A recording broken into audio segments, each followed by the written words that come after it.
kan itu murni pemberian Allah Azza wa Jal, maka bagi Allah segala pujian dan segala syukur. Allahumma salli wa sallim ala abdika wa rasulika Sayyidina wa maulana Muhammadin wa ala alihi wa ashabihi ajma'in. Amma ba'd. Tema kita hari ini tema yang cukup dalam ya. Kenapa? Karena temanya nggak biasa. Biasanya bersyukur atas nikmat dan bersabar atas musibah.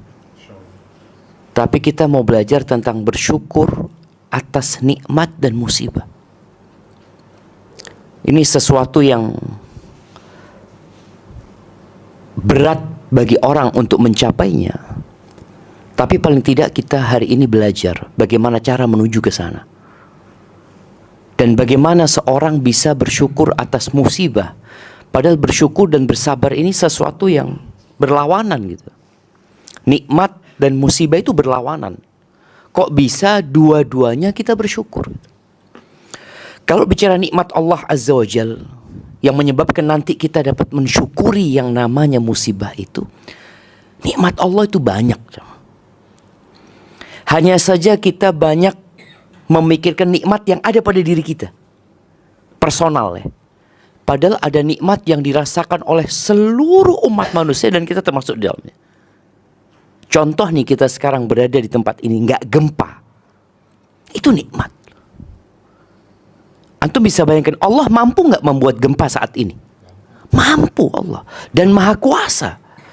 Allah mau bikin gempa itu berskala 6, 7, 8, waktunya mau 1 menit, mau 2 menit, mau 5 menit. Allah itu mampu.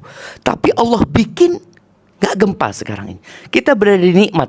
Dan belum tentu semua mensyukuri nikmat ketenangan yang kita rasakan di atas bumi ini. Baik, nikmat sekarang matahari itu ada. Itu nikmat, dan mungkin kita hampir tidak pernah mensyukuri nikmat adanya mentari. Padahal Allah sering mengingatkan dalam Al-Quran yang menyebutkan matahari, malam, siang ya. Kita akan baca satu ayat di surat Ibrahim ayat 32 sampai 34. Ini ayat di mana Allah Azza wa Jalla menyebutkan nikmat-nikmatnya buat kita. Baik. Fadhal dibaca. Surat Ibrahim ayat 32 sampai 34.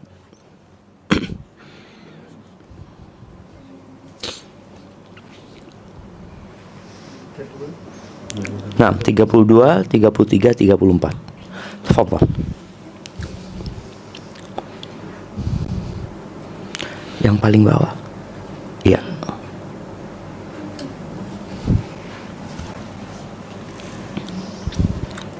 A'udzu billahi minasy syaithanir rajim. الله الذي خلق السماوات والأرض وأنزل من السماء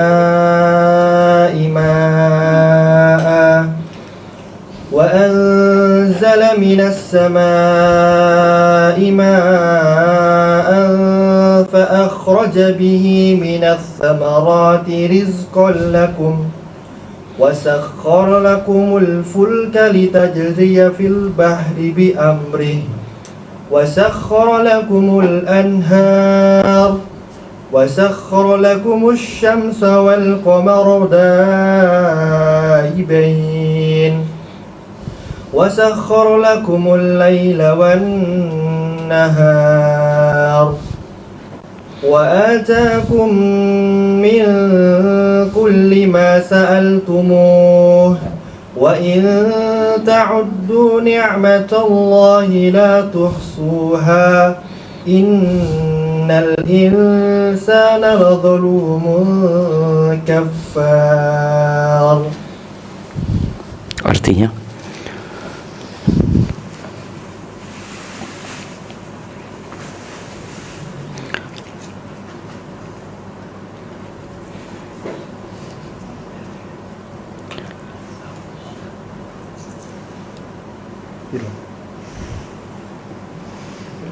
nah, Silakan.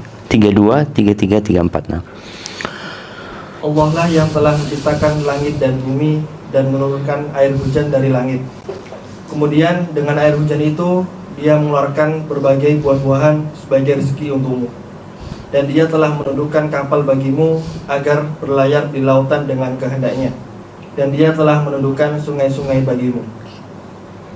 Dan Dia telah menentukan matahari dan bulan bagimu yang terus-menerus beredar dalam orbitnya, dan telah menentukan malam dan siang bagimu. Dan Dia telah memberikan kepadamu segala apa yang kamu mohonkan kepadanya.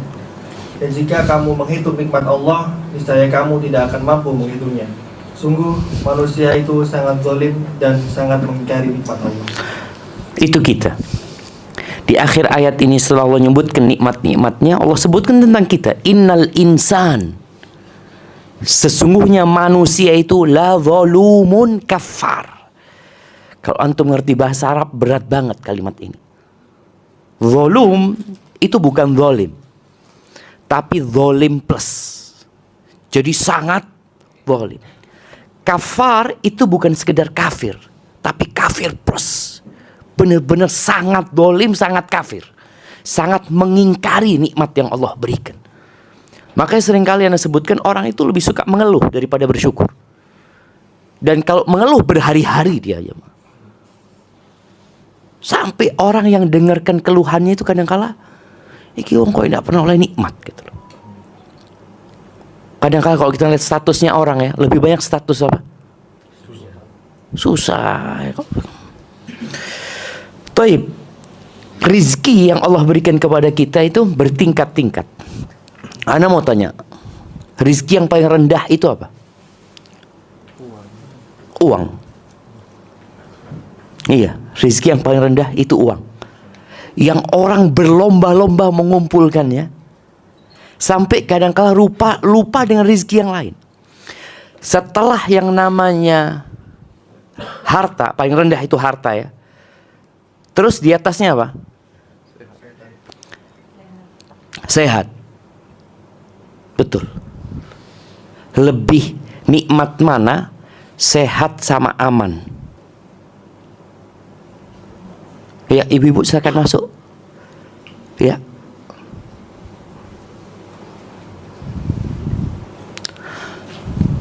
Nah, lebih nikmat mana? Sehat sama aman. Anak kasih contoh ya. Kalau ada seorang kambing yang patah kakinya, dikasih makan ya, kira-kira bisa nggak dia makan dalam kondisi masih sakit? Bisa. Tapi kalau ada kambing yang sehat, diikat di sebelahnya kambing itu, diikat seekor serigala. Diikat, serigala ini diikat di depannya kambing. Kira-kira kambing itu bisa makan nggak? Nggak bisa makan. Padahal sehat dia.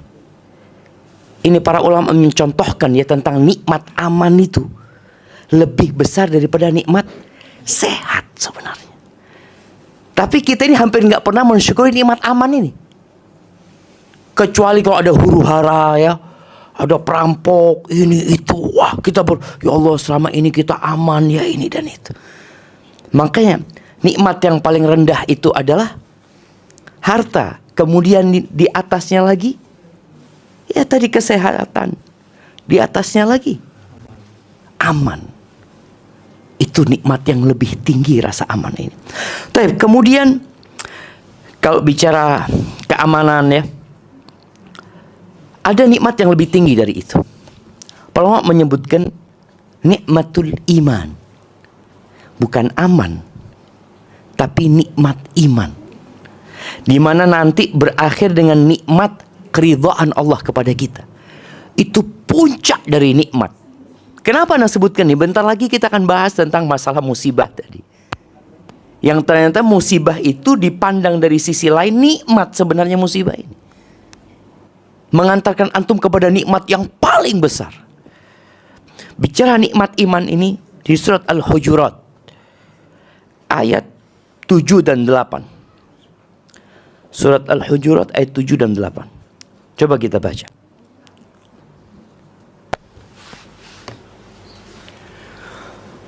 واعلموا أن فيكم رسول الله لو يطيعكم في كثير من الأمر لعنتم ولكن الله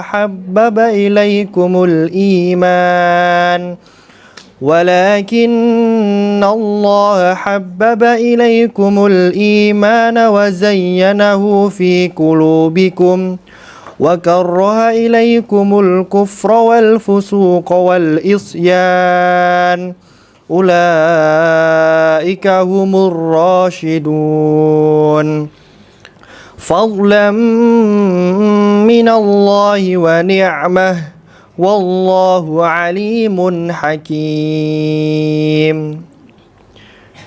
Dan ketahuilah olehmu bahwa di tengah-tengah kamu ada Rasulullah. Kalau dia menuruti kemauan kamu dalam banyak hal, pasti kamu akan mendapatkan kesusahan. Tetapi Allah menjadikan kamu cinta kepada keimanan dan menjadikan iman itu indah dalam hatimu, serta menjadikan kamu benci kepada kekafiran, kefasikan dan kedurhakaan. Mereka itulah orang-orang yang mengikuti jalan yang lurus. Sebagai karunia dan nikmat dari Allah, dan Allah Maha mengetahui, Maha bijaksana. Masya Allah. Kita lihat ya, Allah mengatakan fadlam minallah wa ni'mah. Itu tuh kita bisa cinta sama iman yang mungkin sebelumnya enggak. Coba kita semua ya melihat ke belakang ya. Dulu kita itu suka nggak datang kajian ke masjid? Makanya ada hijrah apa? Go hijrah ini. Ini kan orang-orang kalau bisa dilihat dulu nggak suka dengan namanya kajian. Dulu nggak suka dengan yang namanya masjid. Dulu nggak suka dengan namanya membaca Al-Quran. Dulu mungkin nggak suka teman-teman nganter ustad, jemput ustad daono. Sing dijemput biar diantar siapa biar? Konser kan? Maka di sini Allah menyebutkan engkau jadi cinta dengan keimanan. Itu nikmat. Fadlam minallah wa ni'mah. Quran. Sebagian kita mungkin bertahun-tahun dulu nggak pegang Quran kecuali Ramadan. Tapi sekarang alhamdulillah ana bisa baca Quran. Dan sebagian kita kehilangan nikmat baca Quran. Kemarin ada satu kawan ya, dia cerita, Ustaz, ya Allah Ustaz, ana bingung Ustaz. Ramadan itu ana bisa hatam 3 kali. Sekarang mau one day one juz Ustaz, ya Allah. Berat sekali jemaah. Padahal kalau bicara waktu, ana punya banyak waktu gitu loh. Punya banyak waktu untuk melakukan hal itu. Tapi kenapa nggak bisa? Ada nikmat yang Allah cabut kadang-kala dari kita nggak sadar. Ditambah hartanya, kita merasa Allah, alhamdulillah, anak sekarang semakin nikmat hidupnya. Padahal dia kehilangan nikmat yang lebih besar, puncak dari nikmat yaitu keimanan. Yang kalau dibandingkan dengan aman, dibandingkan dengan sehat, dibandingkan dengan harta, semua nggak ada apa-apa. Maka tolong kita melihat nikmat itu dengan kacamata yang lebih luas lagi jemaah. Sehingga tidak hanya melihat kepada harta. Baik. Al-Imam Ibnul Qayyim rahimahullahu ta'ala, beliau menyebutkan bahwasanya musibah, ini kita bicara musibah, kalau bicara nikmat disyukurin tadi dengan banyaknya nikmat yang Allah berikan. Sekarang kita masuk kepada musibah, bersyukur atas musibah. Beliau mengatakan al-musibah allati tahullu bil abdi. Musibah yang menimpa hamba itu walaysa lahu hilatun fi daf'iha, dan dia tidak punya kemampuan untuk menolak bala tersebut. Kan ada bala yang kita nggak bisa tolak, sudah ya apa? Ada seorang perempuan yang diceraikan sama istrinya, padahal dia nggak ingin. Oh, masya Allah, sama suami sama istri. Diceraikan sama suaminya, padahal si dia masih ingin tetap sama suaminya, tapi suaminya nggak mau. Selamat tinggal sudah. Ingat kisah Ummu Zara ya? Ummu Zara yang Aisyah cerita radhiyallahu anha kepada Nabi SAW tentang 11 laki-laki. Laki-laki yang pertama seperti ini, kedua, ketiga, keempat, sampai yang ke-11. Abu Zara. Ummu Zara ini cinta sama Abu Zara. Tapi subhanallah suatu hari Abu Zar melihat seorang janda punya anak 2, dinikahin janda ini, diceraikan istrinya. Tapi Ummu Zara, subhanallah, dia tidak pernah lupa dengan kebaikannya Abu Zara. Sampai ketika Ummu Zara nikah lagi, dia dapat musibah dia. Ketika dia nikah lagi dengan seorang laki-laki yang baik hati. Masya Allah, suami yang kedua ini baik sekali. Tapi kata Ummu Zara, semua kebaikan suamiku yang kedua dibandingkan dengan wadah airnya suamiku yang pertama, nggak ada apa-apa. Padahal dia diceraikan sama suaminya gitu. Kenapa? Karena dia melihat kepada nikmat gitu loh. Nikmat aku hidup sama suamiku itu, Masya Allah, dia ingat dengan semua kebaikan suaminya yang pertama. Ini yang kalau kita lihat jemaah, kita sama Allah itu kadangkala kita itu melihat kepada musibahnya ini, ya Allah, musibahnya banyak sekali. Lupa dengan nikmat-nikmat yang Allah berikan yang jauh lebih banyak sebenarnya. Yang seharusnya tetap dengan musibah itu kita mencintai Allah. Dengan musibah itu kita tetap memuji Allah Azza wa Jalla. Di sini disebutkan bahwasanya musibah yang menimpa hamba yang dia nggak mampu untuk melawannya seperti apa? Kematian orang yang dia cintai. Bangkrutnya usaha dia, dicurinya barang dia, sakit tubuhnya, atau yang lainnya. Fa inna lil abdi fiha arba' maqamat. Ada 4 makom hamba dalam musibah ini jemaah. Makom yang pertama, maqamul ajiz. Kedudukan orang yang lemah atau orang yang bodoh. Apa kedudukan yang pertama ini? Maqamul jaza' wasyaqwa wassakhat. Dia marah sama Allah. Dia mengeluarkan kata-kata yang tidak pantas. Dan ini tidak dilakukan kecuali oleh orang yang akalnya sedikit, agamanya sedikit, dan akhlaknya nggak ada. Ketika dikasih musibah, tahu-tahu marah-marah sama Allah. Yang ada mengadu, mengeluh, merintih kemana-mana. Makom yang kedua, maqamus sabr. Sabar. Sabarnya orang itu 2 loh, kita lihat tuh. Ada yang sabar lillah, ada yang sabar karena pandangan manusia atau karena muru'ah ya, karena kepribadian dia dilihat orang atau gimana. Karena kita melihat ada orang non muslim sabar. Kita ngelihat, Masya Allah, sabar ya wong kiyo, padahal nggak beriman dia. Ya karena dia jaga apa? Image dia seperti itu. Itu yang kedua, dan ini wajib. Jadi sabar itu wajib. Makom yang ketiga kata beliau, maqamur ridho. Makom keridhaan. Ridho. Nerimo. Kalau sabar itu nahan diri ya. Perbedaan sabar sama ridho. Orang yang sabar itu nahan diri. Dia tahu aku gak boleh berbuat ini. Aku gak boleh kayak gini. Jadi dia belum nerima. Tapi dia sabar, nahan dirinya. Yang ketiga ini makom ridho. Dan ini lebih tinggi daripada sabar makomnya. Apakah wajib orang ridho? Ada khilaf di antara para ulama. Yang disepakati para ulama, makom sabar. Sabar itu menahan diri dari mengucapkan sesuatu yang dimurkain Allah, sesuatu yang bertentangan dengan akal manusia, atau berbuat sesuatu yang tercela. Seperti orang kalau kena musibah tahu-tahu teriak-teriak. Dulu ada emak-emak zaman dulu itu kalau terkena musibah dirobek-robek bajunya, dipukul-pukul pipinya ya, menangis, meratapin. Itu tidak sabar dia. Tapi orang sabar nahan diri, dia mau melakukan itu. Bahkan ada orang yang kena musibah kepingin bunuh diri ya, ada.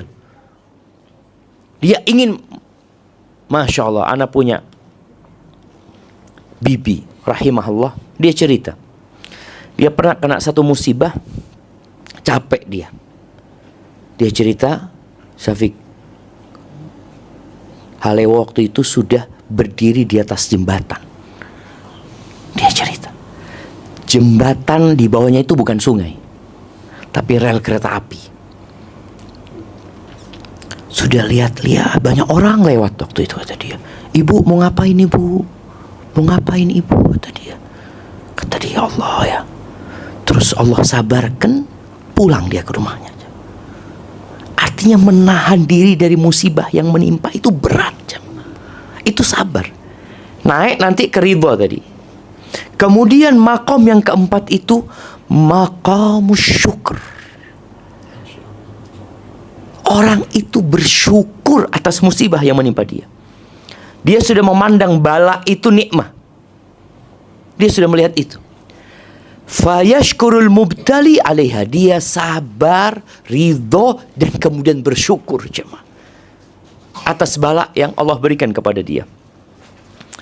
Itu perkataan Ibnu Qayyim. Dan Al-Imam Al-Qasimi rahimahullah ta'ala berusaha menguraikan ucapan ini, memberikan penjelasan yang lebih detail lagi, plus cara kita memandang bala itu nikmat sehingga kita bersyukur. Beliau mengatakan, "I'lam," ketahuilah kata beliau, bahwa tidak ada nikmat dari nikmat-nikmat dunia. Tidak ada nikmat dari nikmat-nikmat dunia illa wa yajuzu an takuna balan bil idhafah wa nikmatan kadzalik. Boleh jadi itu nikmat bala sebenarnya. Dari sudut pandang yang lainnya itu bala sebenarnya. Sebagian orang memandangnya nikmat, enggak, itu bala loh, musibah itu loh. Atau nikmat dari sisi lain. Berapa banyak kata beliau, farubba 'abdin takun lahul khairah, berapa banyak hamba yang sebenarnya kebaikan dia itu di kefakiran, di penyakit yang menimpanya. Kalau sehat badannya, kalau banyak hartanya, dia jadi congkak dan sombong. Makanya kadang-kala kita ngelihat ada orang ya, kita sering melihat ya, aku kok tidak suki-suki ya. Kita merasa kok kayaknya hidup kita ini susah. Padahal memang itu yang terbaik buat kita. Itu nikmat sebenarnya. Artinya dipandang dari sudut yang lainnya. Engkau dikasih nikmat sama Allah. Kasih penyakit itu nikmat. Coba engkau dikasih sehat. Engkau mungkin gak kayak gini. Jadi ada orang yang berusaha ya. Bahkan ada orang yang sampai mati sakit. Kita kadang-kadang lihat orang yang kena stroke ya. Orang yang kena kanker. Yang sebenarnya orang kena kanker ini kayak katanya nunggu mati. Wes, sudah iso diobati. Ya, sebenarnya yang namanya kemo itu cuma memperlambat kematian. Padahal kita sing sehat pun nunggu mati. Sama gitu, jangan dipikir, ya Allah iki kok ingin tadi mati gitu. Lo antum yang sehat. Podo ae. Berapa banyak orang yang sehat mati dalam kondisi belum bertobat kepada Allah Azza wa Jalla. Maka di sini dipandang dari satu sisi yang namanya bala itu nikmat sebenarnya. Dan nikmat pun dipandang dari satu sisi sebenarnya bala. Beliau sebutkan di sini, ini contoh ya, ketika orang dikasih kesehatan, ketika orang dikasih harta yang berlimpah ruah, Allah berfirman di surat Asy-Syura ayat 27. Surat Asy-Syura ayat 27. Supaya kita lihat kenapa sih Allah kok nggak kasih fulan ini padahal orang baik sebenarnya. Kalau dikasih harta insya Allah dia sodakohkan kemana-mana. Kok malah fulan yang dikasih harta? Baik, coba dibaca. Walau basatallahu rizqa li'ibadihi labaghaw fil ardi walakin yunazzilu biqadarin ma yasha' innahu bi'ibadihi khabirum basir. Dan sekiranya Allah melampangkan rezeki kepada hamba-hambanya, niscaya mereka akan berbuat melampaui batas di bumi. Tetapi dia menurunkan dengan ukuran yang dia kehendaki. Sungguh dia maha teliti terhadap keadaan hamba-hambanya dan maha melihat. Allahu Akbar. Allah itu teliti kalau ngasih ya. Maka kita dapat melihat ya, ada kadang-kadang orang yang berusaha untuk kaya kita lihat. Tapi Allah gak kasih kekayaan karena Allah sayang sama dia. Kalau dikasih harta, berubah dia.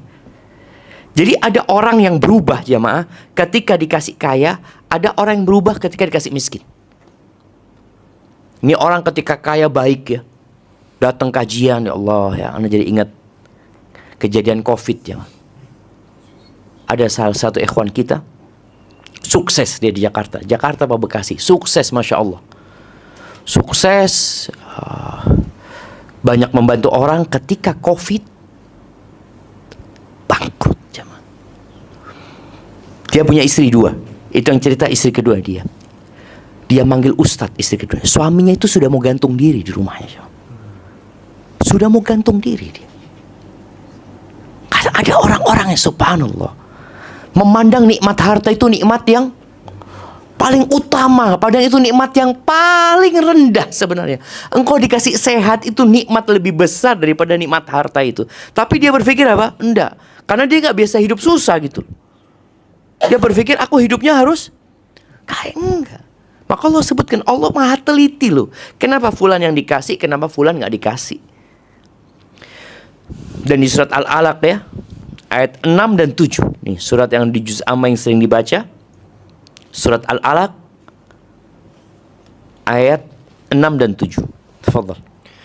Kalla innal insana layatgha ar-ra'ahu istaghna. Sekali-kali tidak, sungguh manusia itu benar-benar melampaui batas apabila melihat dirinya serba cukup. Itu. Kita lihat ya, manusia kok kasih serba cukup, mungkin dia nggak berdoa buat hari esok jemaah. Antum mau minta rezeki, oh anak rezeki banyak, cukup insya Allah buat 7 turunan. Anak punya harta di sini. Jadi melampaui batasnya, membuat kerusakan kemudian dia jemaah. Maka terkadang tadi orang dibikin susah hidupnya dalam rangka agar kembali kepada Allah Azza wa Jalla. Itu bicara nikmat harta ya. Begitu pula kata beliau, zaujah, istri, itu boleh jadi nikmat dan boleh jadi bala di satu sisi. Walad, anak, orang kan kepingin minta anak, dikasih anak. Oh, udah tahu dikasih anak nggak? Sampai kemarin ada seorang ibu yang berlepas diri dari anaknya. Boleh nggak Ustaz? Anak tidak nganggap anak lagi. Sebagian orang berdoa minta anak. Yang ini kepingin anak, kalau bisa dimasukkan lagi, dia masukkan lagi. Dari dia melihat ini bala ini anak. Jadi semuanya bisa seperti itu. Ada seorang yang belum menikah, kepingin menikah, ya anak, ya Allah pengen nikah, bismillah. Siap insya Allah nikah dia. Ternyata setelah menikah berantakan hidupnya. Iya. Yang dulunya dia bisa datang kajian, gak pernah datang kajian lagi. Sampai akhirnya dia dapat melakukan perbuatan yang dibenci Allah. Mencuri, merampok karena istrinya. Yang dia pikir istrinya ini akan membantu dia dalam urusan akhirat, ternyata enggak, menekan dia. Dan ini banyak terjadi dengan kita. Maka ketika orang berpikir menikah, apalagi yang mau nikah lagi ini, siapa yang menikah lagi ini? Angkat tangan. Dia mungkin berpikir nikmat ya. Dia berpikir nikmat, oh Masya Allah. Ternyata azab buat dia. Ibu-ibu rame. Jadi seperti itu. Ada pula seorang wanita yang dia gugat cerai sama suaminya. Dia pikir, ndak wis, aku teori dewe. Kayaknya senang ana lebih baik jadi janda daripada hidup sama suami seperti ini. Subhanallah, dia bercerai, hidupnya lebih berantakan. Jadi yang namanya nikmat dipandang dari satu sisi boleh jadi bala. Dan begitu pula musibah dipandang dari sisi lain boleh jadi nikmat. Engkau dikasih nikmat sama Allah. Makanya sampai ada seorang alim ulama ya, yang ketika dikunjungin sama sohibnya, istrinya ini, ya Allah, kalau ngomong kasar. Siapa bapak-bapak yang istrinya kasar kalau ngomong? Angkat tangan.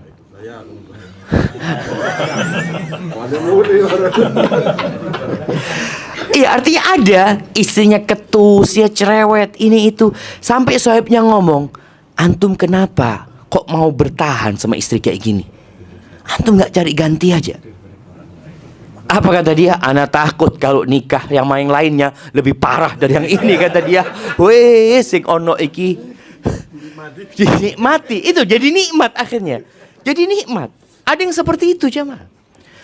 Maka kemudian disebutkan di sini, fa innallaha ta'ala lam yakhluq syai'an illa wa fi hikmah wa ni'mah aidan. Allah tidak pernah menciptakan sesuatu melainkan di situ ada hikmah dan ada nikmat. Jadi bergabung ini jemaah. Ada hikmah dan ada nikmat di situ. Kalau seperti itu, beliau katakan al-bala'u ni'matun aidan. Bala itu juga nikmat. Udah paham antum kenapa harus bersyukur nanti? Ternyata bala itu juga nikmat. Baik nikmat buat yang terkena bala atau buat orang lain. Buat orang lain coba. Antum lihat kadangkala ada toko kebakaran ya. Kira-kira toko kebakaran itu nikmat buat yang kena musibah, boleh jadi nikmat dari sisi lainnya, dan nikmat buat tonggo-tonggonya yang tidak kerja. Alhamdulillah, ono kerjaan anak saiki. Jadi dia melihat alhamdulillah, dia kemudian renovasi rumah yang awalnya dia tidak ada rumah yang mau direnovasi ya. Mana rumah ini nggak ada yang renovasi? Tahu-tahu Allah kasih nikmat sama dia lewat musibah orang lain. Maka dikatakan masa ibu qaumin inda qaumin fawaid. Musibah buat satu kaum itu ada faedah buat kaum yang lain. Jadi benar-benar memandang nggak ada yang sia-sia dalam ciptaan Allah Azza wa Jalla. Kemudian disebutkan fa idzan kullu halatin la tusafu bi annaha bala mutlaq. Nggak ada sesuatu yang disifat ini bala, ini benar-benar bala. Nggak ada nikmatnya seakan enggak seperti itu. Jadi ini bala, tapi dilihat dari sudut pandang lain nikmat. Seperti itu pula nikmat. Boleh jadi ini nikmat buat kita, boleh jadi dalam nikmat ini ada bala sebenarnya. Sampai ada seorang jamaah yang subhanallah ya, dia mengatakan dia punya banyak proyek. Dia cerita sama ana, Ustaz, proyek ana nggak boleh lebih dari 3. Ustaz. Dia bangun gedung-gedung tinggi. Nggak boleh lebih dari 3. Kalau sudah lebih dari 3 banyak yang dikorbankan. Anak dan istri. Jadi dia tahu nikmat ini jadi bala gitu loh. Kalau ada orang, ya Allah proyek nih. Kalau orang melihat, oh Allah fulus ini. Katanya enggak, jazakallah khair. Ana masih ada 3 belum selesai. Tapi ada orang yang ambisi dipikir, oh Masya Allah ini. Istrinya jarang ketemu. Anak-anaknya jarang ketemu. Kajian online wis. Online. Ayo teko, aduh wis. Iki proyeknya durung mari. Jadi dia tahu ini jadi bala buat aku. Kalau aku terima jadi bala buat aku. Tapi sebagian kita nggak memandang seperti itu. Oh rizki jamaah, ojo nolak rezeki gitu loh. Rizki tadi, rizki itu banyak gitu loh. Rasa aman kumpul sama keluarga itu juga rizki dari Allah Azza wa Jalla. Maka nikmat itu tidak disifatin nikmat secara mutlak, dan begitu pula bala. Jadi kalau dipandang dari satu sudut bisa jadi itu nikmat, dari sudut lain bisa jadi bala. Fayajtami'u fiha 'alal abdi wadhifatan. Maka di sini dalam setiap yang diberikan kepada hamba itu ada 2 kewajiban hamba, yaitu sabar dan syukur bersama-sama. Artinya dalam nikmat ada sabar dan syukur. Dalam nikmat nih. Kemudian dalam bala ada sabar dan syukur. Contohnya tadi, orang yang dikasih harta berlebih sama Allah, kalau dia nggak sabar, bagaimana? Akhirnya tadi, dia dengan hartanya itu melakukan kemaksiatan. Kakek duit itu. Sampai mau dimanakan uangnya. Itu harus sabar dia dapat. Ya Allah, sabar ini. Kalau nggak dia jadi berbuat maksiat. Na'udzubillah min dzalik. Kemudian bagaimana caranya berkumpul sabar dan syukur? Kata beliau, sabar itu kan dalam kesusahan, syukur itu dalam kegembiraan. Gimana kok bisa berkumpul? Kata beliau, fa'lam anna syai'al wahid. Sesuatu yang satu, barang yang satu ini boleh jadi menyusahkan dari satu sudut pandang dan boleh jadi menyenangkan dari sudut pandang lain. Maka dia bersabar kalau melihat dari sisi kesusahannya, dan bersyukur kalau melihat dari sisi kegembiraan yang ada dalam hal tersebut. Nah, sekarang kita akan bicara tentang tadi musibah yang menimpa kita, bagaimana kita mensyukurinya. Semua kefakiran, semua penyakit, semua rasa takut, semua bala di dunia, dalam urusan dunia, bukan dalam urusan agama kita bicara. Dalam urusan dunia ini, di situ ada 5 perkara yang seharusnya orang yang berakal itu bergembira, kemudian bersyukur. Karena memang syukur ini atas kegembiraan gitu. Jadi dalam semua rasa sakit, semua kefakiran, semua kesusahan, di situ ada 5 perkara yang membuat orang berakal tuh bersyukur dia. Artinya mencapai makom syukur tadi kan. Makom yang pertama, jaza. Itu yang tidak diperbolehkan. Kemudian sabar, kemudian ridha, kemudian syukur. Ini beliau bicara gimana antum bisa bersyukur. Yang pertama, beliau menyebutkan semua musibah, kullu musibah, wa marad, dan penyakit ya, boleh jadi dalam pandangan kita itu lebih besar daripada yang menimpa kita. Kalau bicara penyakit, memang ada orang yang kena kanker. Engkau kena kanker stadium berapa? Stadium 1. Oh, alhamdulillah engkau. Di sinilah ucapan alhamdulillah engkau. Belum stadium 4. Jadi kan dia, oh iya ya alhamdulillah. Yang awalnya dia mungkin nangis, ini itu macam-macam. Kalau diingatkan dia, alhamdulillah engkau, maka dia bersyukur. Kemudian ada orang mungkin yang matanya buta. Artinya dia awalnya bisa melihat. Kemudian dia kecelakaan, satu matanya harus diangkat. Alhamdulillah engkau. Alhamdulillah apa? Aku udah iso ndelok kau ini. Alhamdulillah kan bisa satu untuk melihat. Allah bisa ambil dua-duanya loh. Allah bisa ambil dua-duanya. Dia mikir, iya ya. Apa sekarang yang menghalangi Allah untuk mengambil dua-duanya? Kan karena kesian sama antum. Allah kasih nikmat sama antum gitu loh. Jadi dalam semua musibah jemaah, umpamanya musibah di anak ya, anak mungkin pulang tabrakan, atau ada seorang anak yang meninggal dunia. Ada seorang ustadz, hafizahullah ya, punya anak masih kecil jemaah, main sama ibunya nyuci baju kan, ngisi bak air ya. Tahu-tahu anaknya nyemplung di sana dan meninggal dunia jemaah. Ya apa perasaannya jemaah? Ibu melihat anaknya di situ udah meninggal. Karena biasanya anak kecil kan kalau kepreset itu dia seakan-akan dalam banget ya. Ya memang sudah takdir Allah Azza wa Jalla. Di sini tatkala dia alhamdulillah satu yang meninggal. Allah bisa bikin semuanya mati kalau Allah mau. Jadi selalu kita berbaik sangka sama Allah yang akan membuat kita bersyukur. Allah jadikan musibahnya cuma sampai sini. Sampai sini musibah. Allah bisa tambah sebenarnya musibahnya. Allah bisa lipat gandakan, tapi enggak. Maka dia bersyukur karena musibahnya tidak lebih besar dari apa yang dia rasakan sekarang. Itu yang pertama. Syukur enggak jamaah? Syukur. Yang kedua, dia bersyukur kepada Allah karena musibahnya bukan dalam urusan agama, urusan dunia. Karena katanya kita udah tahu tuh, nikmat yang paling agung itu nikmat iman. Kalau sekedar kehilangan yang urusan dunia, alhamdulillah, ana masih bisa sholat ya, ana masih puasa. Antum ketika ngelihat orang meninggalkan puasa, dikasih cobaan sama Allah.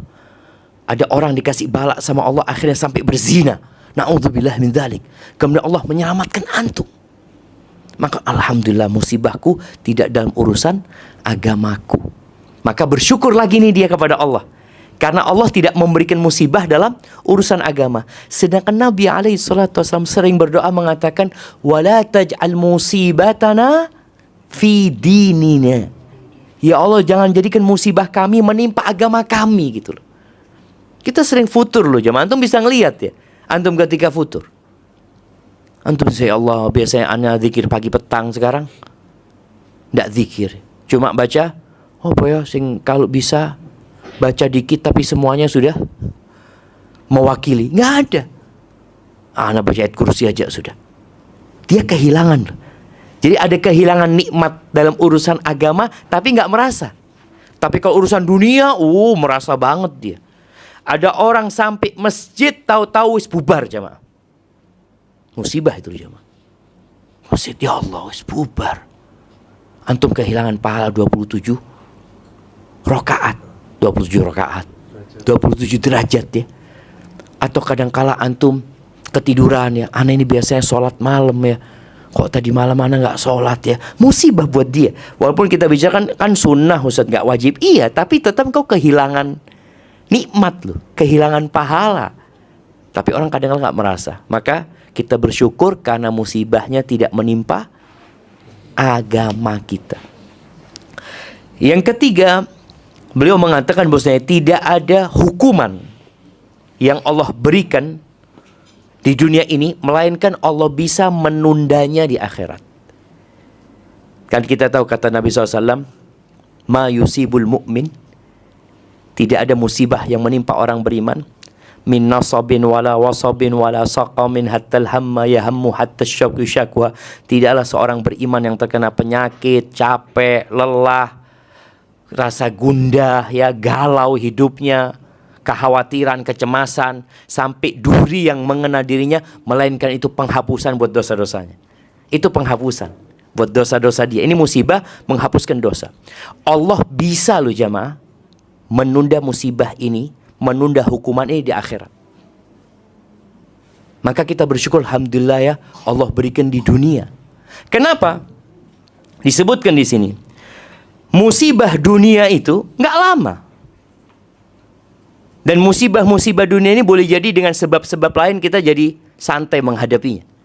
Jadi ada nikmat lain gitu loh, sehingga kita menghadap musibah. Oh, alhamdulillah lah anak kehilangan motor, tapi alhamdulillah Allah kasih rezeki anak fulus lebih banyak dari itu. Akhirnya musibah ini jadi nggak terasa. Tapi kalau musibah akhirat, selama-lamanya. Artinya kalau hukuman buat antum ini ditunda sampai akhirat, selesai sudah. Nggak ada yang bisa membuat antum santai di sana. Makanya penghuni neraka itu berteriak-teriak mengatakan agar diringankan, yauman, satu hari aja diringankan. Nggak ada. Sedangkan di dunia kita kena musibah di sesuatu, tapi yang lainnya masih ada nikmat yang Allah berikan. Maka ketika disegerakan hukuman itu di dunia, seharusnya dia bersyukur. Alhamdulillah, iya ya. Gimana kalau dosa-dosa anak yang banyak itu ditunda di akhirat nanti? Maka alhamdulillah. Itu yang ketiga. Yang keempat, disebutkan bahwasanya musibah dan bala ini sebenarnya sudah ditulis 50.000 tahun sebelum penciptaan langit dan bumi. Harus menimpa antum. Musibah itu harus menimpa antum. Dan alhamdulillah musibahnya sudah sampai. Sudah sampai kan, alhamdulillah. Kalau sudah sampai berarti akan pergi musibah ini. Alhamdulillah ya wis, ditakdirkan sama Allah SWT, dan dia sudah tadi bersabar menghadapi musibah tersebut dan akan lewat musibah ini, maka dia mengatakan alhamdulillah, istirahat. Sebenarnya kalau musibah itu menimpa, dia itu istirahat. Dari sisi apa? Dari menunggu musibah ini. Wis mari ya, alhamdulillah. Selesai. Maka kita akan bersyukur kepada Allah atas nikmat selesainya musibah itu dan turunnya musibah itu. Baik, yang kelima. Ini yang kelima yang disebutkan agar engkau bersyukur atas musibah yang menimpamu. Disebutkan anna thawabaha aktsar minha. Sesungguhnya pahala yang Allah berikan itu lebih besar daripada musibah yang menimpa. Pahala yang Allah berikan ini. Jadi musibah-musibah dunia itu sebenarnya lorong-lorong menuju ke akhirat. Dan semua bala dalam urusan dunia itu seperti obat yang memang menyakitkan, tapi antum sembuh bentar lagi. Makanya berapa banyak orang yang dikasih obat ya, awal dikasih obat dia, ya Allah pahit, dah enak, ini itu, ayo umbin. Ya yes, bismillah. Sama wajah yang merengut ya, minum setelah itu, loh, alhamdulillah ya, enak saiki. Bayangkan, musibah itu seperti obat yang pahit tadi itu, yang antum tidak menginginkannya, tapi setelah antum rasakan ternyata nikmat. Itu jemaah. Itu jalan menuju kepada akhirat. Sehingga orang yang mengetahui ini 5 hal tadi yang kita sampaikan, ya baru dia akan tergambarkan dalam benak dia, oh itu bersyukur atas musibah. Karena musibah itu ternyata memberikan sesuatu yang lebih baik buat dia. Kalau orang tidak menggambarkan pahala yang lebih besar ya, orang tidak menggambarkan musibah ini alhamdulillah bukan urusan agama, dia nggak akan pernah bersyukur. Yang ada dia akan terus mengeluh atas musibah. Ahibati fillah, bukan berarti kita minta musibah ya, enggak. Setelah antum lihat itu, oh kalau gitu ana mau minta musibah sama Allah, enggak. Jangan. Karena doa Nabi SAW, beliau minta perlindungan dari bala dunia dan akhirat ya. Allahumma inni as'alukal afwa wal afiyah fid dunya wal akhirah. Beliau minta keselamatan itu. Beliau juga dalam doanya mengatakan, afiyatuka ahabbu ilayya, afiyah dari engkau ya Allah. Afiyah itu keselamatan, kesembuhan ya, dari bala itu lebih aku cintai daripada musibah sebenarnya. Tapi ketika hadir musibah itu ya kita hadapin. Ahibati fillah, sebelum kita masuk ke sesi tanya jawab, syukur, manusia dalam syukur itu ada 3 tingkatan. Ini juga disebutkan oleh Ibnul Juzai ya. Dalam tafsirnya, beliau menyebutkan asyukru ala 3 darajat. Syukur itu 3 derajat. 3 tingkatan. Tingkatan pertama, darajatul awam. Derajatnya orang-orang awam. Ini orang yang belum ngaji. Itu derajatnya asyukur ala ni'am. Syukur kalau dikasih nikmat saja. Itu orang awam. Antum yang sudah belajar, naiklah tingkatannya. Yang kedua, disebutkan darajatul khawas. Tingkatan orang-orang khusus. Tingkatan orang-orang spesial. Apa tema kita hari ini? Asyukru ala ni'am wa niqam. Dia bersyukur atas nikmat dan musibah. Wa ala kulli hal. Dalam semua kondisi, dia bersyukur kepada Allah Azza wa Jalla. Mau sakit, mau sehat, nikmat Allah itu banyak buat dia. Kemudian yang ketiga, itu disebut darajatul khawasil khawas. Tingkatan khususnya orang yang khusus. Seperti apa? Dia tenggelam dalam nikmat yang Allah berikan dan dia memandang Allah sebagai pemberi nikmat. Yang dia pandang Allah itu maha baik ya. Allah itu segala-galanya. Allah itu yang memberikan kepada kita. Bahkan dalam musibah tadi pun ada penghapusan dosa. Terus dia pandang Allah itu maha baik. Seperti Nabi Ayub. Apa doanya Nabi Ayub? Rabbi wa ayyuba idznada rabbahu anni massaniyad durru wa anta arhamur rahimin. Nabi Ayub kena bala ya. Dalam hidupnya seperti kehilangan semua anaknya, semua hartanya, bahkan dikucilkan oleh manusia. Beliau memandang kepada Allah, wa anta arhamur rahimin. Dan engkau adalah yang maha pengasih dari semua yang mengasih. Yang ada dalam benak dia, Allah. Itu maha baik. Ini makom ihsan ya. Engkau beribadah kepada Allah seakan-akan melihat Allah gitu loh. Dan kalau engkau nggak bisa, ya engkau senantiasa yakin Allah senantiasa melihatmu. Hadza wallahu a'lam bishawab. Itu yang dapat Anda sampaikan pada kesempatan kali ini. Mungkin kita masuk ke sesi tanya jawab. Anda kembalikan ke MC. Jazakallahu khairan Ustaz atas fawaid yang diberikan. Monggo barangkali jamaah ada yang bertanya. Kalau nggak ada saya yang nanya. Apa? Ya, apa ibu-ibu dulu? Ladies first.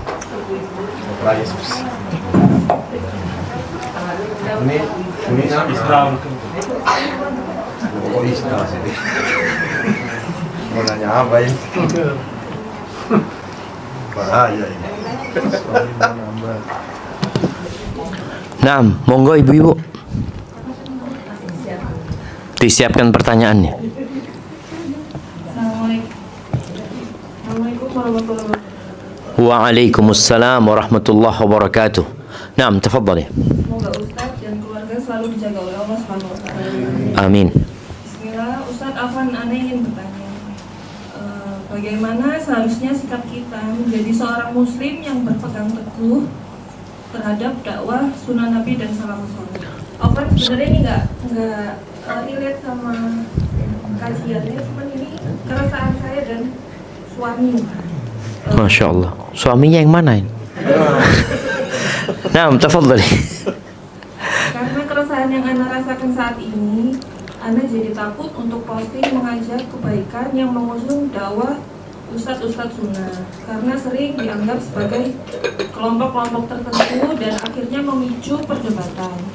Mohon nasihatnya Ustadz, apakah sikap saya ini harus berani menunjukkan agar semakin banyak orang yang paham atas salafiyah ini dan tidak terasa asing dengan berniat kita menyampaikan dan hidayah di tangan Allah, atau memang sebaiknya kita ini sembunyi-sembunyi aja tapi tetap beribadah di jalan Allah sesuai dengan ajaran Nabi Muhammad dan salafus saleh. Allahumma salli wa sallim.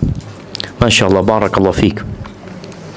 Ya, sepertinya keresahan yang ditanyakan itu menimpa semua ya. Hanya saja dari satu keluarga berbeda dengan keluarga lainnya. Dari satu tempat berbeda dengan tempat lainnya. Ada yang daerahnya atau keluarganya alhamdulillah sudah pada ngaji, sehingga tidak terlalu berat bagi dia untuk menyampaikan agama Allah. Tapi ada yang mereka malah berada di jalan yang lain gitu ya. Apa sikap kita dalam menghadapi itu semua? Rasulullah SAW mengatakan, Inna min waraikum ayyamas sabr. Di belakang kalian itu ada hari-hari yang penuh dengan kesabaran. Lil mutamassiki fini, kalau kita bicara kesabaran tadi ya, ini bisa jadi kita bersyukur juga. Dari satu sudut pandang yang berbeda. Kenapa? Lil mutamassiki fihi bima antum alaihi ajur khamsina minkum. Buat orang-orang yang berpegang teguh dengan apa yang antum ada di atasnya. Ini bicara sama sahabat ya.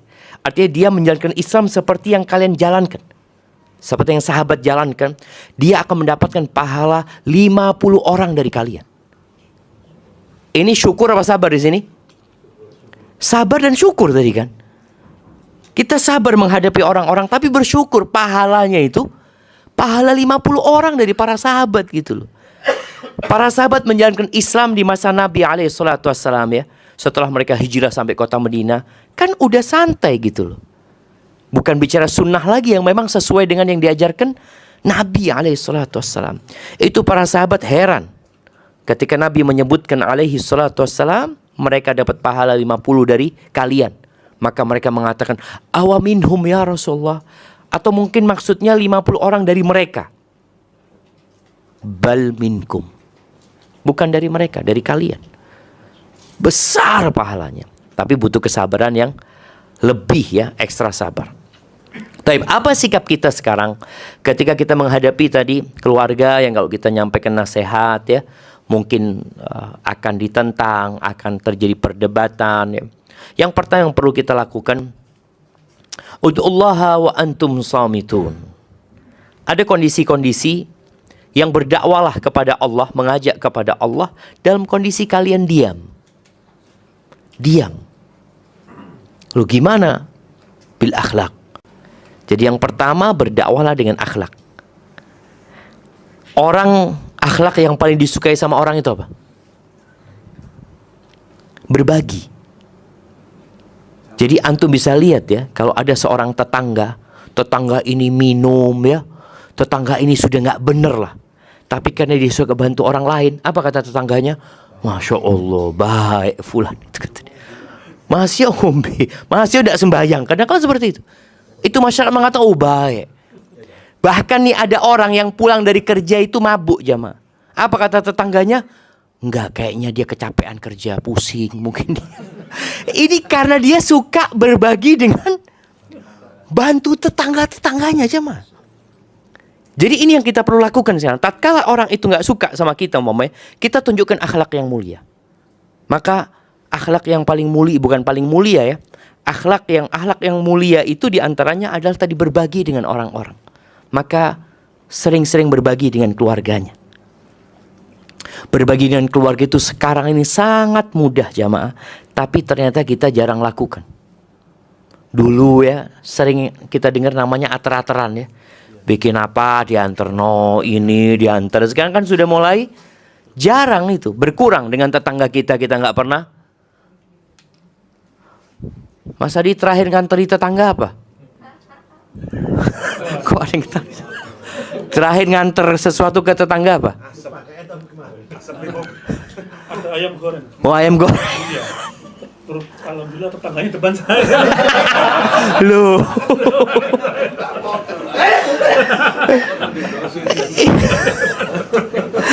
Itu jamaah. Jadi kita ini kadang-kala dakwah ini tadi perlu mengantarkan sesuatu loh.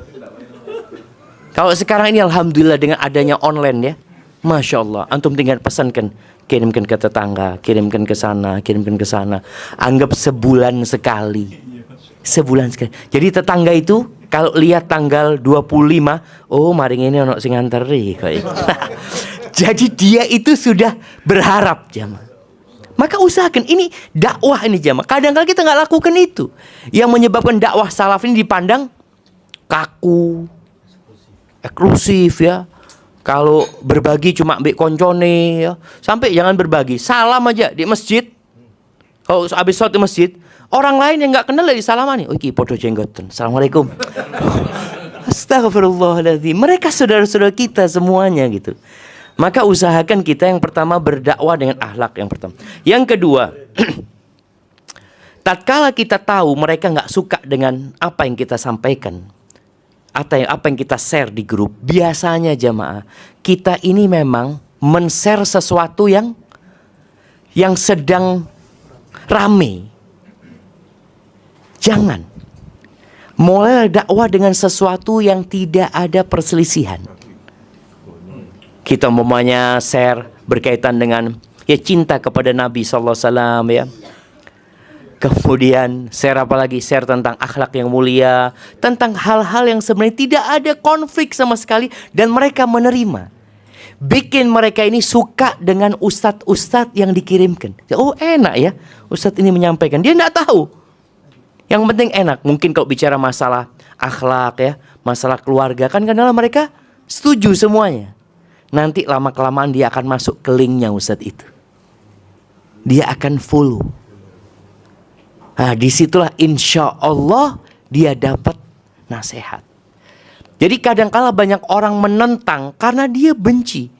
Sampai ada seorang syekh diundang ke Afrika. Diundang ke Afrika pas sholat maghrib ya. Biasalah di sana itu ternyata masjid itu dikuasain sama orang sufi ya. Habis sholat maghrib itu nggak langsung kajian jamaah. Mereka zikir bersama yang rame-rame ya, supaya waktu kajiannya semakin sedikit jemaah. Sengaja nih, syekhnya masya Allah, sabar syekhnya tuh. Selesai sholat, fadl gitu. Syekh ini tidak bicara tentang zikir itu jemaah. Dia bicara tentang cinta kepada Nabi SAW. Kemudian diceritakan bagaimana sahabat itu mencontoh Nabi ya, sampai dalam hal makanan. Bagaimana Anas bin Malik ya, ketika dia melihat ada labu kuning itu, Allah dia makan. Kenapa? Aku ngelihat Rasul SAW itu kalau ada yang namanya labu kuning dibersihkan, sisa-sisanya dihabisin sama Nabi SAW. Diceritakan itu. Ceritanya Abu Bakar kepada Nabi SAW, pengorbanan para sahabat. Sudah selesai kajian.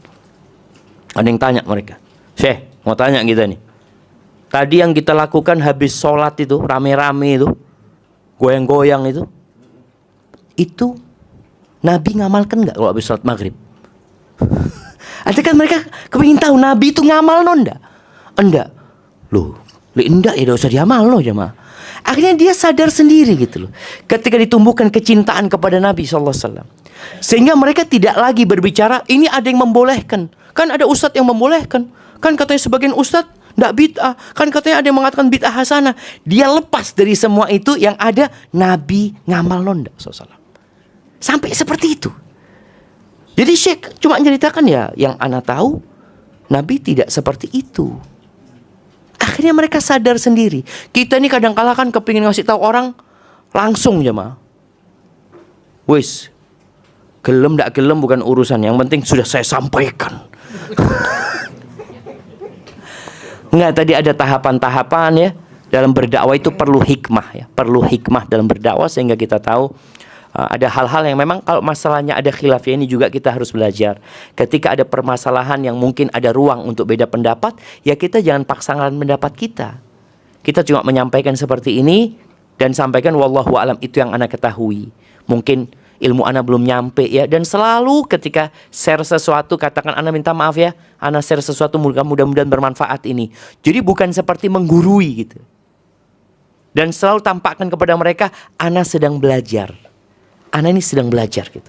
Mudah-mudahan mereka memahami. Kan biasanya memang orang belajar ilmu itu ada tiga jengkal jemaah.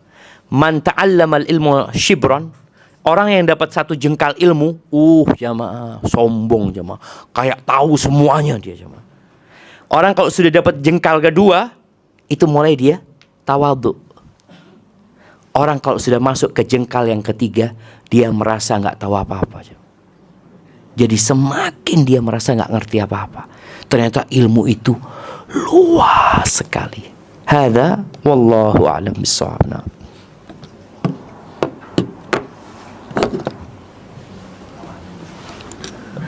Ibu-ibu barangkali masih ada? Atau oh ya. Ibu dua. Assalamualaikum Ustaz. Waalaikumsalam warahmatullahi wabarakatuh. Saya izin bertanya Ustaz tentang musibah. Siap. Kalau kita yang sudah tua ini istilahnya sudah sering melakukan dosa, ketika kita dapat musibah, kita kan bisa berpikir positif. Nah. Oh, mungkin ini untuk menghapus dosa kita. Tapi bagaimana dengan anak-anak Ustaz? Anak-anak yang dia tidak pernah melakukan dosa tetapi dia diuji oleh Allah. Bagaimana cara kita orang tua ini tetap bisa berpikiran positif, dan bagaimana cara kita sebagai orang tua ini tetap bisa bersyukur dengan musibah itu? Masya Allah, Masya Allah. Barakallahu fiik.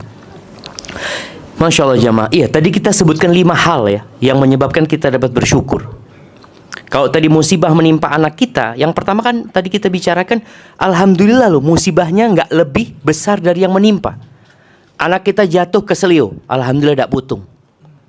Anak kita jatuh retak, alhamdulillah nggak patah. Jadi dari sisi itu sebenarnya kita memandang tetap ada nikmat Allah di sana. Kemudian kalau bicara buat anak itu sendiri, itu jadi nikmat. Kadangkala anak ini jamaah kalau nggak sakit ya, kalau nggak sakit tuh anak kita, aduh ngeluyur kemana kemari. Dengan dia sakit, alhamdulillah ada nandin dia naik. Jadi dia bisa di rumah, bisa ngaji, belajar. Yang jelas tadi ada hikmah di sana yang menyebabkan kita bersyukur kepada Allah Azza wa Jalla. Contohnya tadi yang pertama, musibah itu tidak lebih besar dari apa yang menimpa dia sekarang ini. Padahal Allah bisa memberikan yang lebih besar. Yang kedua, musibah ini kan sudah dicatat di Lauhul Mahfuz tadi. Kalau sudah tertimpa, alhamdulillah semarina, selesai. Catatan musibah ini sudah selesai, udah engkau lewatin. Mungkin seperti itu sehingga kita tetap bersyukur, dan boleh jadi juga itu musibah peringatan buat orang tuanya. Anak-anak kecil dapat pahala nggak dari musibah yang menimpa dia jamaah? Padahal dia belum dicatat dosanya, belum balik dia. Dapat nggak? Anak kecil sebelum balik kalau puasa dapat pahala nggak? Dapat apa enggak? Jadi anak sebelum balik itu dosanya yang tidak dicatat. Jadi dosanya yang tidak dicatat, pahalanya dicatat. Jadi anak kecil ya, kadang-kala dia mungkin di sekolah ada anak kecil yang dari kecil itu baik sama teman-temannya aja mah. Sampai wong tua ngeluh. Karena baiknya dia. Kadang-kala kue dibawa sekolah, dibagikan teman-temannya semua. Ada yang seperti itu. Kadang-kala punya adiknya dibagikan juga. Artinya dia tetap dapat pahala. Anak kecil nih ketika dapat musibah, tetap dia merasakan sakit. Jadi musibah yang menimpa itu tidak selalu menghapuskan dosa. Tidak selalu. Boleh jadi musibah itu datang menimpa untuk mengangkat derajat. Seperti yang menimpa para nabi. Nabi kita sakit SAW, Nabi kita terluka, Nabi kita diusir. Nabi Muhammad SAW yang kita lihat ya. Bagaimana? Apakah itu karena dosa-dosa beliau? Bukan. Jadi musibah itu bukan hanya untuk menghapuskan dosa, tapi untuk mengangkat derajat. Kalau anak itu sudah baik, sudah soleh, kena musibah, insya Allah untuk mengangkat derajat. Dan boleh jadi ada anak yang dimatikan ya. Ada seorang ibu telepon Ana coba. Telepon Ana, dia ngomong, Ustaz, Ana punya anak ini, dia sudah hafal Quran kalau nggak salah ya. Suatu malam dia beli gorengan apa buat teman-temannya, tabrakan dan meninggal dunia jemaah. Masih muda jemaah. Di sini kita lihat insya Allah ada hikmahnya. Mungkin kalau dia hidup ada hal lain yang membahayakan dia sehingga Allah cabut nyawanya dalam kondisi dia belum banyak dosa yang dia lakukan. Hadza wallahu a'lam bissawab.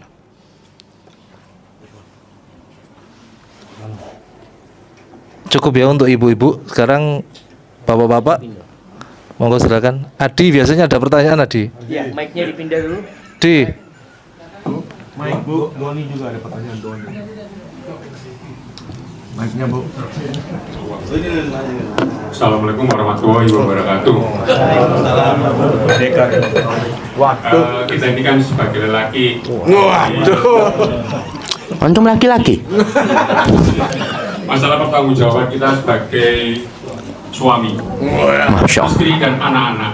Masya Allah. Istri-istri kan? Istri-istri dan anak-anak. Ngono sing jelas. Sampai sejauh mana batasan suami itu mempertanggungjawabkan perilaku anak maupun istri?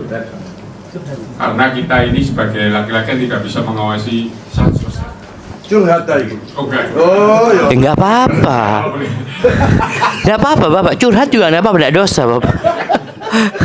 Karena mungkin karena ya saya curhat sama anak aja mungkin ya Kak. Anak-anak ini kan apalagi laki-laki ini kan sudah dewasa dan menemukan dunianya yang akhirnya seringkali suka nggak pernah pulang rumah, terus kita nggak bisa ngawasi dia sholat. Nah kalau anak ini di luar tidak kita tanpa sepengetahuan kita tidak sholat, apakah itu menjadi Tanggung jawab orang tua gitu ya. Kok laki-laki tok mulai mau? Orang tua. Kita juga melihat di teman-teman kita juga ada suami yang istrinya tidak berjilbab seperti itu. Apakah juga menjadi pertanggungjawaban seorang suami di hadapan Allah Ta'ala? Itu aja. Siap. Cukup tidak perlu.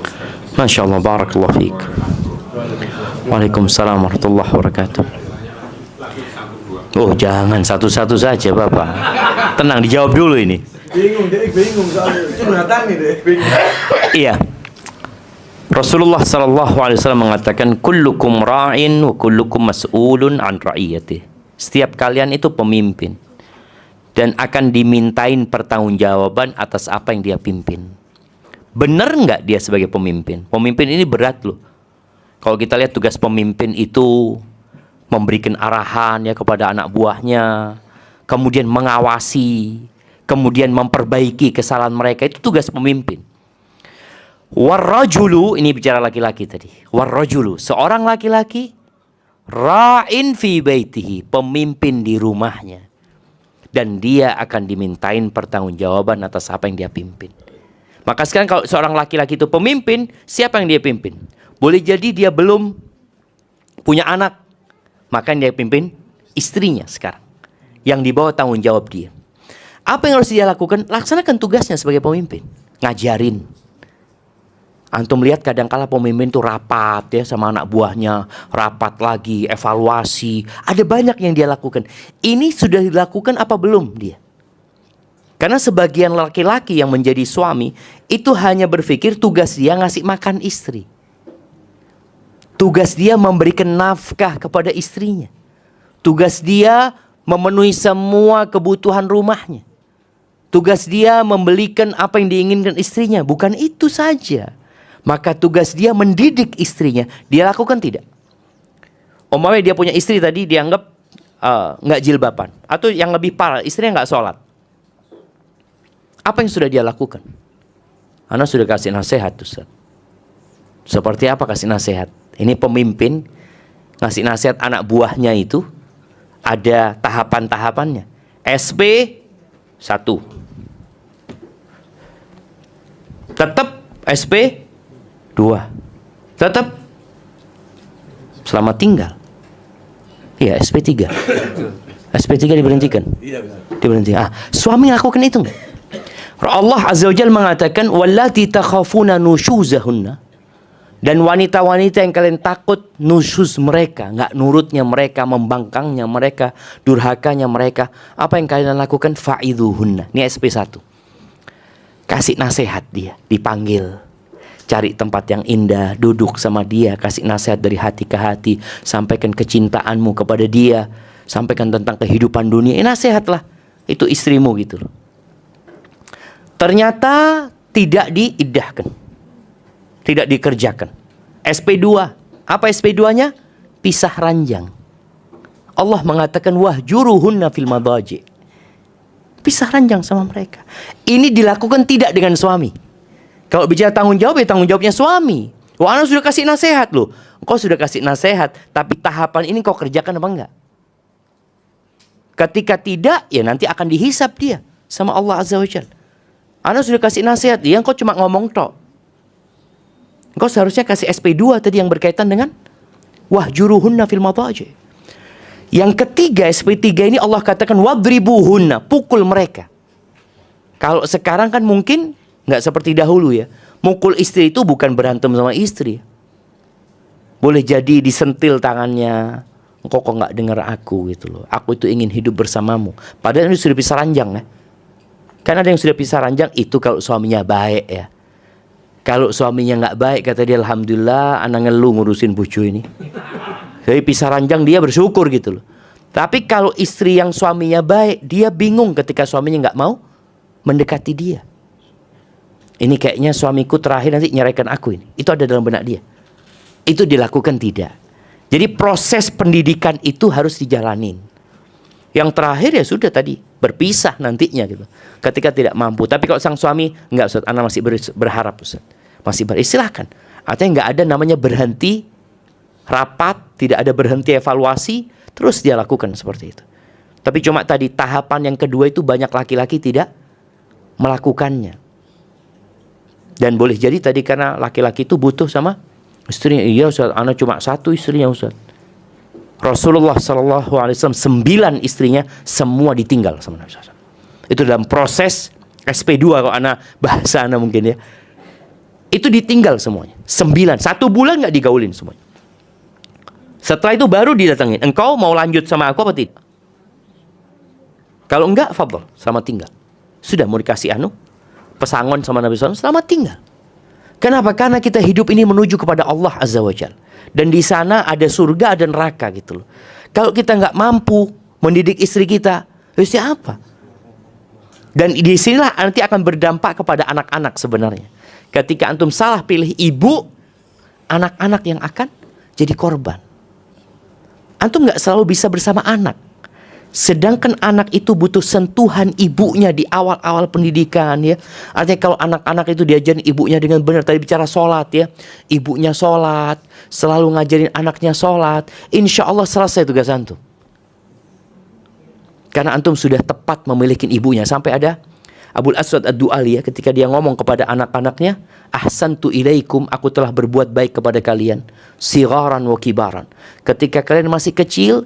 Kemudian setelah kalian besar dan sebelum kalian lahir ke dunia ini. Itu anaknya bingung. Ayah, kalau ketika kita sudah lahir, ya kita merasakan kebaikanmu. Tapi gimana kau berbuat baik kepada kami? Kami masih belum ada. Apa kata dia? Ikhtartu lakum umman la tu'ayyaruna biha.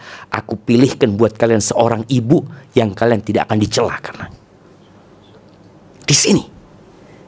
Ini tanggung jawab suami milihkan ibu buat anak-anaknya. Ketika suami pilih ibu yang gak benar, ditanggung jawab di hadapan Allah. Makanya ketika ada seorang anak yang durhaka sama bapaknya, dipanggil sama Umar. Panggil sama, engkau durhaka sama bapakmu. Kata anak ini, ya Amirul Mukminin. Nih bapakku, gak pernah, dia tidak memiliki ibu yang baik buat aku, kata dia. Dia ngasih nama aku juga Ju'al. Ju'al itu kumbang yang nganu kotoran tuh jemaah. Dan dia tidak mendidikku dengan baik. Ini salahnya bapaknya gitu loh. Sehingga anak itu durhaka, bapaknya ini penyakit. Ini bukan berarti melegalkan anak durhaka ya. Tetap dosa anak itu durhaka. Cuma sebagai orang tua, tolong dia tahu diri. Kenapa anakku seperti ini? Kita punya mahasiswa ngadakan penelitian di panti jompo di Jember itu. Dia ngadakan penelitian tentang kenapa, apa sebabnya orang tua ini ditinggal sama anaknya. Dan banyak cerita mereka mengatakan, iya saya yang salah Ustadz. Bapak-bapak itu. Saya memang gak ngurusin anak-anak dulu. Saya tinggal anak-anak kerja ya. Ke Bali ada yang cerita seperti itu. Merantau dia kayak ini tuh.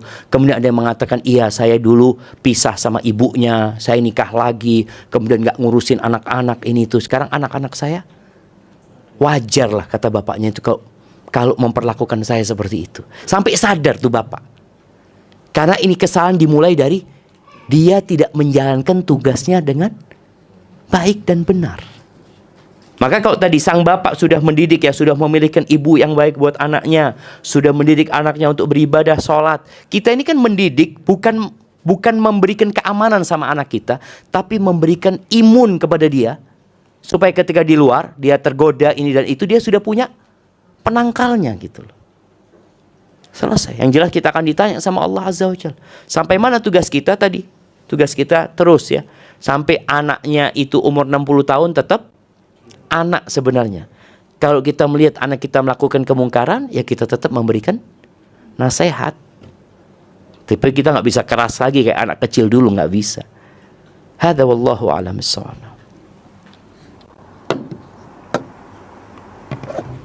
Tinggal 6 menit lagi jemaah.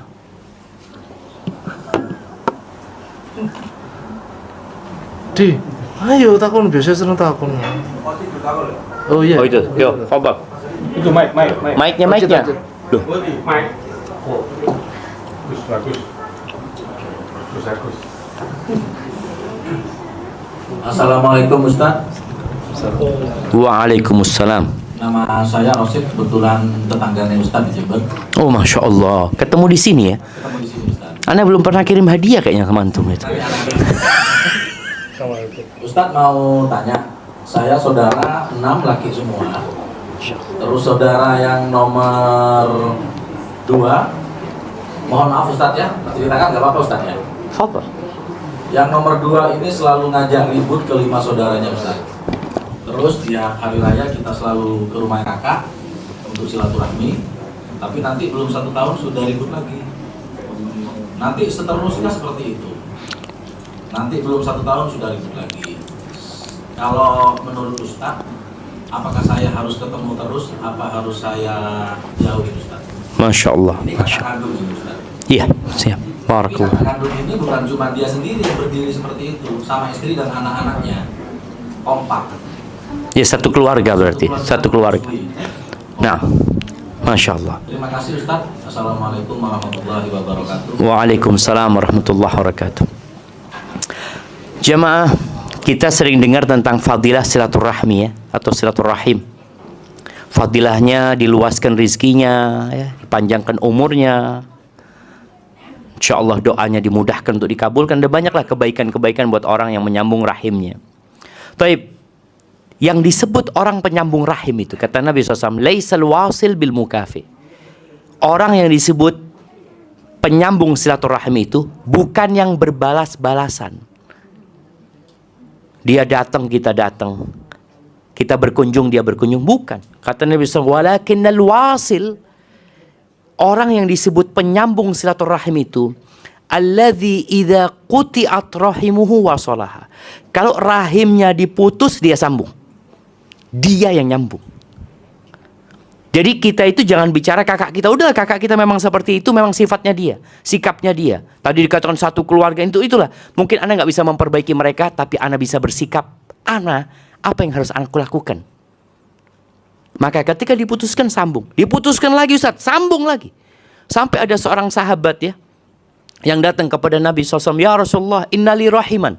Aku itu punya keluarga ya Rasulullah. Aku berbuat sebaik sama mereka, mereka berbuat buruk kepada aku. Aku menyambung mereka, mereka memutuskan ya Rasulullah. Seperti itu yang dilakukan mereka. Apa kata Nabi SAW? Tinggalkan? Enggak. Kalau engkau seperti yang kau katakan, maka seakan-akan engkau memberikan bara api kepada mereka dengan perbuatanmu ini. Dan tetap akan ada yang menolong dan membantumu. Jadi kita, sikap kita tetap berbuat baik sama mereka. Kemudian silaturahim ini bukan hanya berjumpa. Ini yang jadi masalah kita. Berjumpa setahun sekali, berjumpa ketika ada acara. Kita sambung rahim kita tiap hari bisa. Baik pun. Jadi tadi sebelum diputuskan sama kakak, kita sudah menjaga tuh. Kirim hadiah buat kakaknya. Perkara ditolak, nggak ditolak, ya Allah. Sampai ada seorang anak ya, yang dia diputus rahimnya sama ibunya. Ibunya kadang-kala kalau sudah sakit hati, ya dengan masalah-masalah yang sebenarnya nggak salah anaknya, tapi ibunya sakit hati, itu nggak dibukakan pintu, anaknya datang. Terus dia ngomong, Ustaz, apa yang harus saya lakukan? Antum datang ke rumah ibu, nggak dibukakan pintu, antum duduk di depan pintu. Sudah, antum berzikir, baca apa, Kemudian setelah 1 jam mamanya, assalamualaikum, ma, ana pulang dulu ma ya, assalamualaikum, udah pulang. Artinya tetap yang bisa kita lakukan, kita lakukan. Kita ini nggak bisa merubah orang lain. Yang bisa merubah orang lain itu Allah. Tapi kita rubah diri kita sendiri untuk tetap berbuat baik. Kalau tadi kata, oh dia sepakat istri sama anaknya, terus kita berbuat baik sama mereka. Dan alhamdulillah mudah sekarang berbuat baik cuma. Antum bisa tiap hari kirimkan martabak sama dia. Martabak ini, apa yang mereka sukai lah. Insya Allah lama-kelamaan mereka akan luluh hatinya. Tapi yang jelas kita laksanakan yang jadi kewajiban kita. Yang jadi kewajiban orang lain jangan dibahas. Seharusnya kan, oh jangan. Itu orang lain, antum gak bisa mengatakan seharusnya. Yang bisa antum lakukan, seharusnya saya melakukan ini. Itu yang dilakukan. Insya Allah kita tenang. Soalnya kalau kita mikirkan sikap orang lain, belum tentu sesuai dengan yang kita harapkan. Sing ono loro ati, maka sudah selesai loro ati jadi pahala buat kita insya Allah. Barakallahu fiik. Itu mungkin dapat Anda sampaikan. Masya Allah. Sudah, Masya Allah.